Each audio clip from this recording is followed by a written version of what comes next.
comment est-ce qu'on fait justement pour gérer 29 enfants dont très peu sont musiciens et tous investis dans un projet où il y a une vraie date limite, une date butoir où il faut être efficace?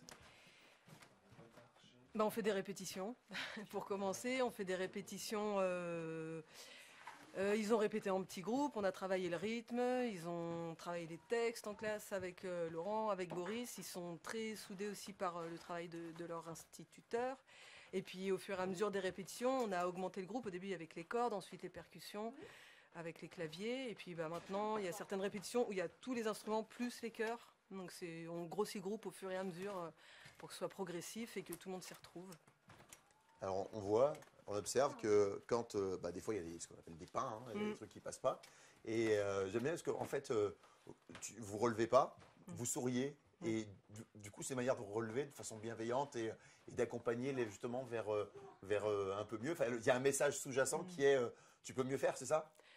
Ben oui, puis l'erreur est humaine. Dans la musique, on est obligé de se planter pour y arriver. On est obligé d'entendre la fausse note pour savoir qu'on joue juste aussi. Ou qu'on joue pas juste et qu'on pourra jouer juste ensuite. Et puis, ce projet, il est aussi ambitieux parce qu'on a peu de temps de répétition. Du coup, ouais, il y a des enfants qui ont accepté, qui avaient très envie d'être instrumentistes, mais qui en même temps, ont besoin de temps pour apprendre l'instrument. Et là, ils en ont très peu, donc c'est aussi leur laisser le temps de se planter. Et puis en fait, ils s'en rendent compte aussi souvent. Donc voilà, c'est juste, ils ont besoin d'aide aussi pour savoir comment on fait, où est le temps, où est la note.